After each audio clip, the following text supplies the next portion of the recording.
नमस्कार. प्रेमाची गोष्ट या मालिकेच्या आजच्या भागामध्ये मी तुम्हा सर्वांचे अगदी मनपूर्वक स्वागत करते. आजच्या भागामध्ये आपल्याला पाहायला मिळतं, सावनी ही हर्षवर्धनला फोन करते आणि हर्षवर्धनला म्हणू लागते की हर्ष, अरे यामध्ये तुझी काय चूक आहे? तू स्वतःला त्रास करून का घेतोयस? हर्ष, तुला मी खरं सांगू का, ही मुक्ताची सवयच आहे की प्रत्येक गोष्टीचा इश्यू करायचा. तिने हे सगळं काही मुद्दाम केलं आहे आणि खरं सांगायचं तर आपण आनंदात आहोत हेच मुक्ताला पाहवत नसतं आणि म्हणूनच हे सगळं काही मुक्ताने केलेलं आहे. तर तेवढ्यातच मुक्ताई सावनीशी बोलण्यासाठी तिथे आलेली असते. मुक्ता ही सावनीला पाहते तर सावनी ही फोनवर बोलत असते. तर सावनी ही हर्षवर्धनला म्हणते, बरं चल, कोणीतरी आलं आहे, आपण नंतर बोलू, असं म्हणत हर्षवर्धनचा फोन सावनी रागानेच कट करते.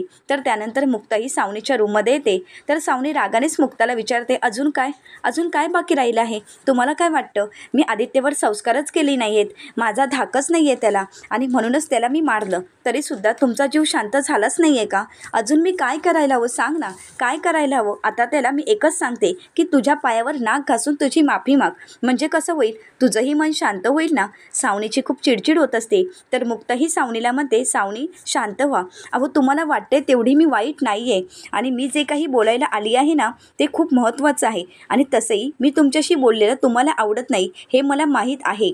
पण सावनी, आदित्यच्या भल्यासाठी मी तुमच्याशी बोलायला आली आहे. मी बोलले तर चालेल का? जरा ऐकून घ्याल का? तर सावनी रागानेच मुक्ताला म्हणते, ओ प्लीज मुक्ता, आता मला आई म्हणून मी किती वाईट आहे, माझ्या मुलापेक्षा माझा इगो किती मोठा आहे हे प्रत्येक वेळी बोलून दाखवायची गरज नाही. ऐकून ऐकून मला खरंच खूप कंटाळा आला आहे. आदित्यच्या भल्यासाठी मी काहीही करू शकते, मला त्याच्यापेक्षा काहीही महत्त्वाचं नाही.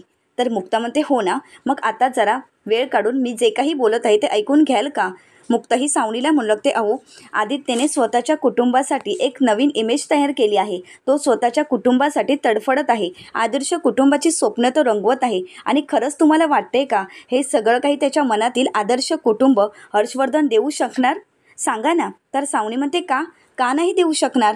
तुला वाटतंय का फक्त हे सगळं काही मुक्ता आणि सागरच करू शकतात? आदर्श फॅमिली काय असते हे फक्त मुक्ता आणि सागरच अनुभवू शकतात. अगं, बाकी कोणाला जमणारच नाही असं तुला वाटतंय का? अगं, हर्षने इतर गोष्टीसुद्धा त्याच्यासाठी किती काही केलं आहे हे तुला कधीच कळणार नाही. अगं, लग्न न करतासुद्धा तुला माहीत नसेल म्हणून सांगते आहे, हर्षने आदित्यच्या हॉस्टेलची फी, त्याचे क्लासेस, त्याचे कोर्स सगळं काही आवडीनिवडी स्वतःहून जपत आला आहे. हे सगळं काही हर्षने लग्न न झालेलं असतानासुद्धा केलं आहे. मग लग्न झाल्यानंतर तो का करणार नाही सांग ना. तर मुक्ता म्हणते, नाही करणार. सावनी, तुम्हाला माहिती आहे का, तेव्हा परिस्थिती वेगळी होती. हर्षवर्धनला सागरला हरवायचं होतं आणि म्हणूनच तो काळजी करत होता. काळजी कसली? ही काळजी नाही, हे फक्त त्याने तुमच्या मुलावर केलेला खर्च आहे. का केला? फक्त सागरला हरवण्यासाठी. फक्त पैसेच खर्च केले आहेत ना आणि महागडे गिफ्ट आणून दिली आहेत, बाकी काय केलं आहे सांगा ना. याला काळजी म्हणतात का? मुक्ताचं हे बोलणं ऐकून सावनी तर शांतच होते. तर मुक्ता ही सावनीला म्हणते, जर त्यांना काळजी असती तर तुमच्या मुलाला त्यांनी तुमच्यापासून किंवा स्वतःपासून कधीच हॉस्टेलवर नेऊन टाकलं नसतं. तर सावनी ही मुक्ताला म्हणते, मुक्ता अगं, तसं नाही आहे. मुक्ता, तेव्हा आमचं नातं एका नाजूक वळणावर होतं आणि तेव्हा ही सर्व लोक, सागरचे आई वडील त्याला सतत फोन करायचे आणि रडून दाखवायचे आणि त्याला नाटकं करून दाखवायचे आणि म्हणूनच हर्षवर्धनने हा पर्याय सुचवला. आम्ही ठरवलं की आदित्यला या सगळ्यापासून लांब घेऊन जायचं आणि त्यासाठीच आम्ही त्याला हॉस्टेलवर ठेवलं होतं. मिळालं का तुझ्या प्रश्नाचं उत्तर? तर मुक्ताही म्हणू लागते, मला उत्तरं नको आहेत. खरं तर ह्या सगळ्या प्रश्नांची उत्तरं तुम्ही शोधणं अपेक्षित आहे, परंतु तुमच्या डोक्यामध्ये प्रश्नच पडत नाही आहेत, हाच तर मोठा प्रॉब्लेम आहे. मुक्ताही सावनीला समजावत म्हणू लागते की आज सागर असते हर्षच्या जागेवर तर त्यांनी लग्न करून त्यांनी आदित्यला दत्तकही घेतलं असतं, परंतु हर्षवर्धनने तसं केलं का? नाही. सईच्या कस्टडीसाठी हर्षवर्धन एवढे कष्ट घेत होते, सतत कोर्टामध्ये येत होते, मग आत्तापर्यंत त्यांनी आदित्यला का दत्तक घेतलं नाही? तुमचं आणि हर्षचं बोलणं काय असतं मला माहीत नाही. मुक्ताचं हे बोलणं सावनीला पटत असतं आणि सावनीला धक्काही बसलेला असतो. तर मुक्ताही सावनीला म्हणू लागते, त्यात मला पडायचंही नाही आणि खरं तर हा तुमचा वैयक्तिक प्रश्न आहे, तुमच्या वैयक्तिक आयुष्याचा भाग आहे, परंतु हर्षवर्धन तुमच्या दोन्ही मुलांचा वापर फक्त सागरला हरवण्यासाठी करत आहेत. सावनी, हे तुमच्या लक्षात का येत नाही आहे? तुम्हाला का कळत नाही आहे? त्यांना तुमच्या मुलाची काळजी नाही आहे, ना प्रेम, ना त्यांना मुलांना सांभाळायचं आहे. फक्त त्यांनी हे सगळं काही मुद्दामहून केलं आहे सागरला त्रास देण्यासाठी. हर्षवर्धनने आदित्यला हॉस्टेलवर टाकलं का, तर त्याचा त्रास सागरला झाला असता आणि शेवटी तो त्रास सागरला झाला. परंतु तुम्हाला ते कधी कळलंच नाही आणि तुम्ही स्वतःच्या मनाला कधी प्रश्नही विचारले नाहीत. एकदा स्वतःच्या मनाला हे प्रश्न विचारून पहा, त्याची उत्तरं काय भेटतात. तर त्यानंतर मुक्ताही सावनीला म्हणते, मला माहीत आहे तुम्हाला ह्या सगळ्या गोष्टीचा राग येतोय, तरीसुद्धा आदित्यसाठी हे सगळं काही बोलणं मला गरजेचं वाटत होतं. सावनी, हर्षवर्धनला तेव्हाही तुमच्यासोबत लग्न करायचं नव्हतं आणि आत्ताही करायचं नाही आहे आणि मला खरंच असं वाटते की त्यांना तुमच्याशी लग्न करायचं नाही आहे.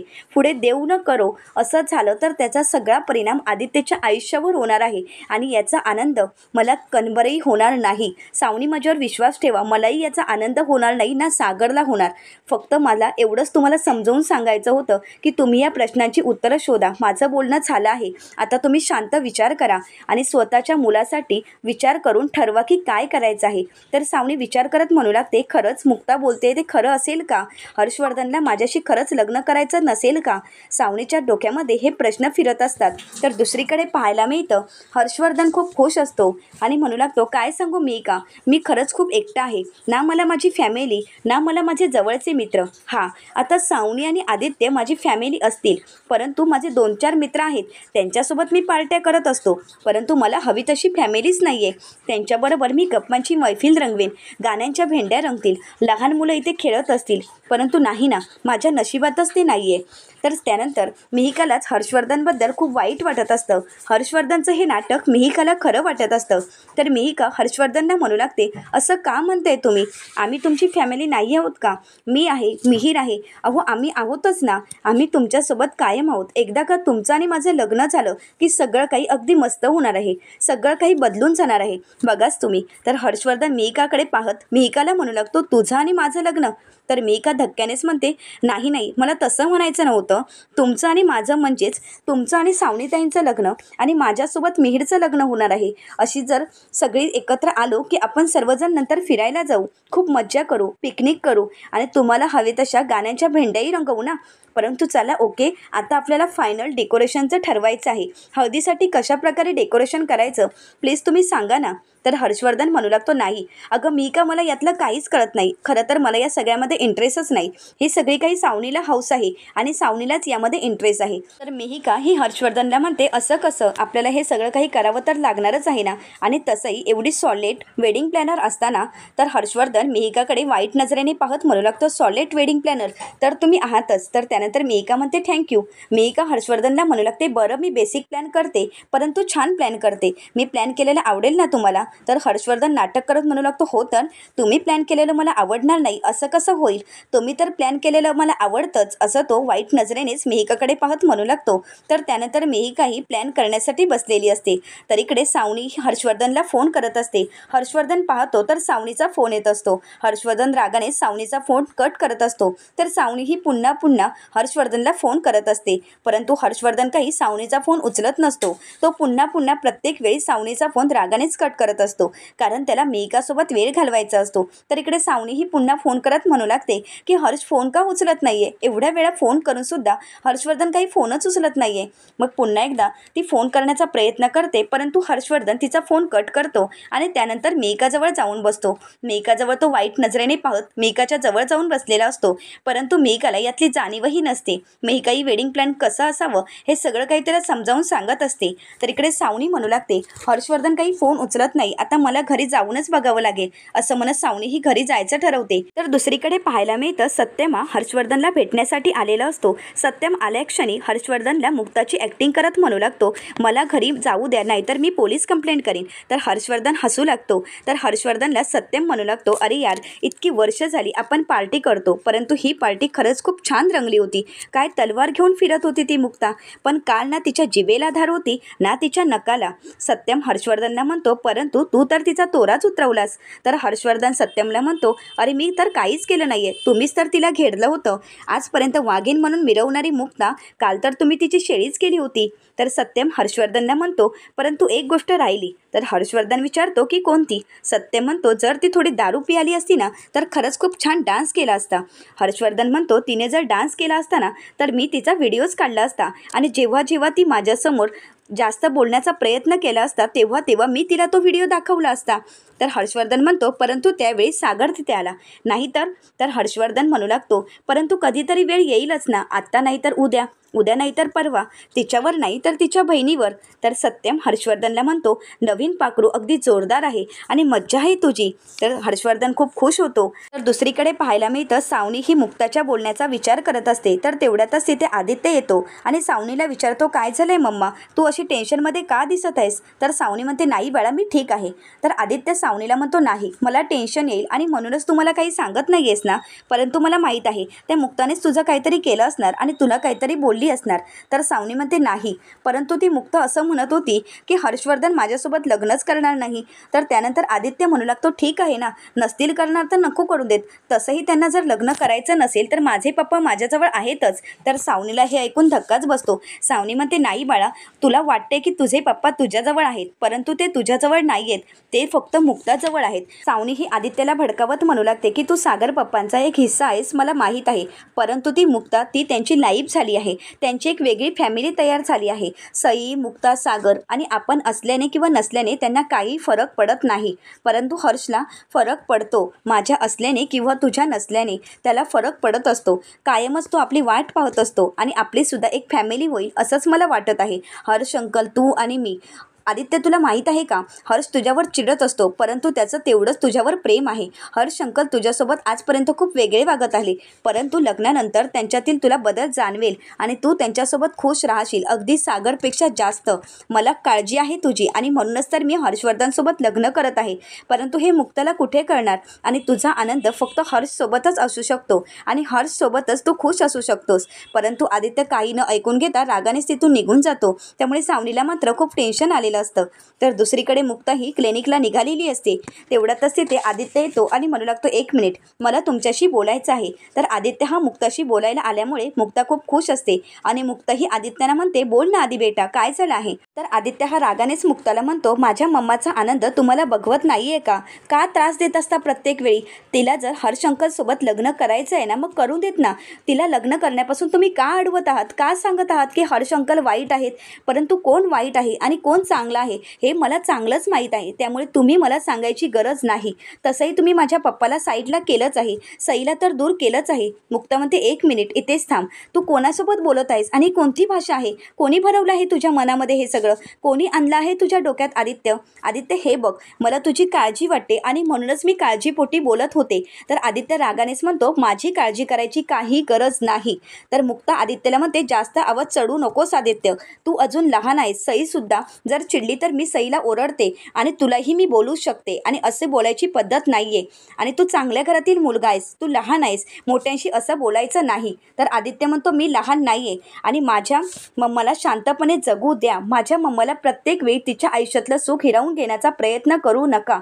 मुक्ता ही आदित्यला समजावण्याचा प्रयत्न करत असते, परंतु आदित्य मुक्ताला खूप काही बोलतो आणि तिथून रागानेच निघून जातो. मुक्ता ही आदित्यच्या वागण्याचा विचार करत असते. तेवढ्यातच तिथे सावनी येते आणि मुक्ताला विचारते, मुक्ता, बिझी आहेस का? तर मुक्ता म्हणते, नाही, मी क्लिनिकला चालली आहे. काय काम होतं का तुमचं? तर सावनी म्हणते की हो, माझं एक काम होतं, तू करशील का?